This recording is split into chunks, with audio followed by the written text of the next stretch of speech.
kui me läheme tagasi esimesse maailmasõtta, siis sakslased tegelikult võitsidki. Jah, nad vallutasid osa Prantsusmaast, Euroopa, kõik muu sellise, nad panid kokku Reichi, sisuliselt omaenda, nad panid selle kokku. Aga miks nad kaotasid? Ameeriklased tegid meile lõpu. Lisasime omad. Lisatud, kui poleks olnud ameeriklasi, oleks Saksa impeerium jäänud samaks. Olen Trumpi selle hinnanguga nõus. Noh, tegelikult on see ilmselt tõsi. Miks ameeriklased sinna sekkusid? Riikide võistlus. See tähendab, et nad ei taha, et sakslased tugevamaks muutuksid. Nad ei tahtnud seda esimese maailmasõja ajal. Kõigi rahvaste motiiv on oma rahva arendamine. See ongi peamine motiiv. Areng tähendab mõjuvõimu, territooriumi ja kõige muu tugevdamist. Seega on seda klassika eelmise poliitika jätkamine sõjaliste vahenditega. Jah, kui need ei õnnestu, siis kasutatakse muid meetodeid. Niipea kui ameeriklased nägid, et maailma tasakaal kujuneb selliseks, et isegi nende väike sekkumine muudab kogu maailmasüsteemi arhitektuuri nende kasuks, siis loomulikult nad sekkusid. Aga miks oli Saksamaa keisririik neile takistuseks? Sest Saksamaa keisririik, ma selgitan.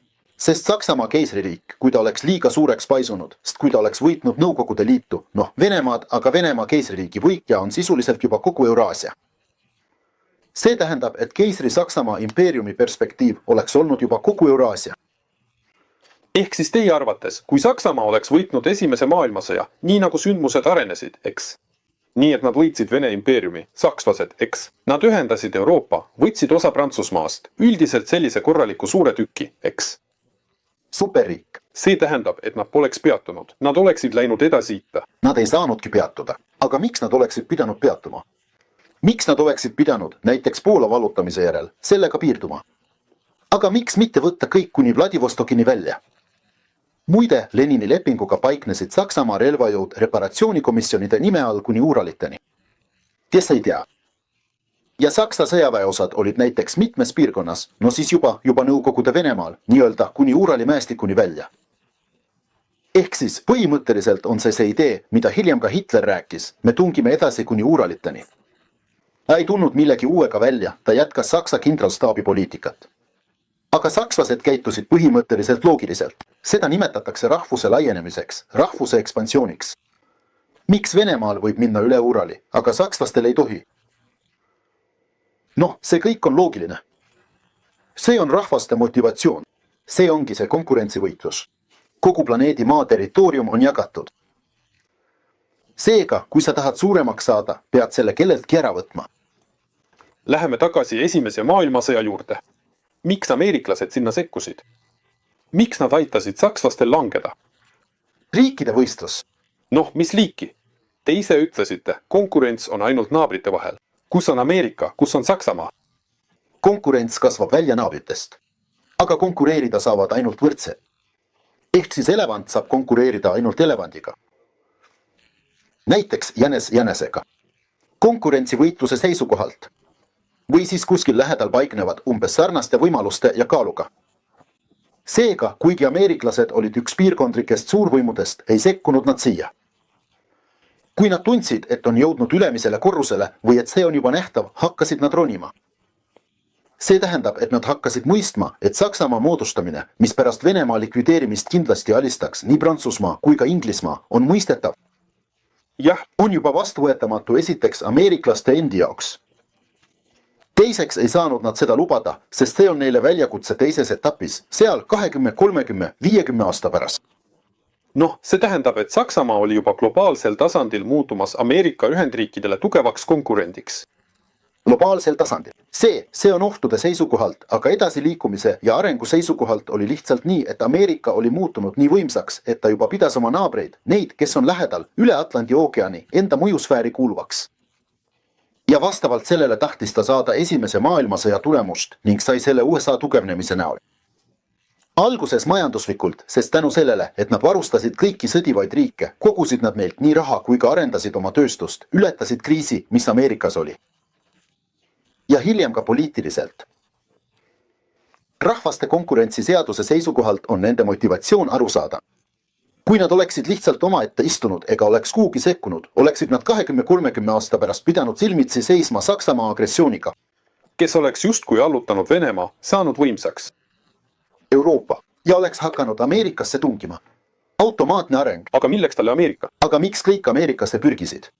Alates siis juba Napoleoni sõdade aegadest. See on konkurentsitihe võitlus. ressursid. Konkurent, selge, et tegemist on ressurssidega. Jah, konkurents. Iga suurriik ja eriti impeerium riikluse järgmise etapina soovib laieneda. See on põhiprintsiip, laieneda. Kui sa oled oma koha sisse võtnud, kus sul on võimalik füüsilisi piire nihutada, näiteks selles piirkonnas Euraasias, siis sa kindlasti hakkad ronima ka teisele mandrile. See on inimese ja rahva konkurentsivõitluse põhimõte, laieneda seni, kuni teised sind peatavad. Ehk siis sa paisud, kuni sind peatab keegi, kes samuti paisub. Ja just see ambitsioonide kokkupuutepunkt ongi uued piirid. Selle teravnemise tulemuseks on maailmasõda. Kui väga lihtsalt öelda, siis just nii. Ehk siis teie arvates jõudsid Ameerika Ühendriigid 20. sajandi alguses, ütleme nii, globaalse jõutasemele ja hakkasid juba sekkuma teiste mandrite protsessidesse, et vältida tulevast konkurentsi endale. Jah, nad vallukasid Põhja-Ameerika. Nad võtsid ka osa Mehhikost, lõikasid sealt ära 2/3 territooriumist. Siin põhimõtteliselt Alaska, seal kontrollides Kanada. Kanada oli sisuliselt täielikult nende juhtimisformaadis. Praegugi on see nende formaadis. Jah, nende formaadis. Ja kui nad olid oma ruumi täitnud, ronisid nad pesast välja. Neil oli vaja kuhugi oma ekspansiooni suunata. Kuhu suunata? Ainult Euroopasse. Kahel põhjusel. Esiteks turvalisuse kaalutlustel, kas nemad lähevad Euroopasse või tuleb Euroopa nende juurde. Ja teine põhjus, objektiivne soov oma impeeriumi mastaapi suurendada. Selge, loogiline ja mõistlik. Palun suurendage seda Aafrikasse ja Lõuna-Ameerikasse. Kas neile oleks seda antud? Miks nad peavad Euroopasse minema? Muide, Aafrika on täielikult Euroopa all. On Briti koloonia, on Saksa koloonia, on Belgia koloonia. Jah. Kuhu sa siis lähed? Ja siin on võimalus. Euroopa on sõdades nõrgenenud. Ameerika Ühendriigid mõistsid seda kui edu. Nad näevad, et Euroopa on nõrk ja sõjas purustatud, just sinna tuleb minna. Kõik suured riigid tahavad saada impeeriumideks ja suured impeeriumid tahavad kontrollida kogu maailma. Ja järgmine samm on siis abi Nõukogude Liidule sõjas Saksamaa vastu teise maailmasõja ajal. See on poliitika jätk, et sakslased lähevad jälle. Vaata siia. Lähme uuesti. Niisiis, esimene maailmasõda. Seega, Teine maailmasõda. esialgsed olekud on üldiselt samad. Kes on Ameerika teise maailmasõja eelõhtul? Kes? Riit. 1/10. Kes on Ameerika pärast teist maailmasõda? Jah, võimas, jõud, jah. 1/2. Ehk siis 30 aastaga tehti hüpe, mille jaoks teised impeeriumid vajavad 200 aastat. See on kvaliteetne juhtimine. Ameeriklased võtsid sellest kogemusest õppust.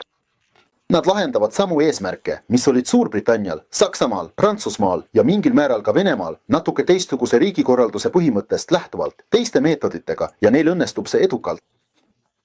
Nad läbivad ajaloolise tee 10 korda kiiremini.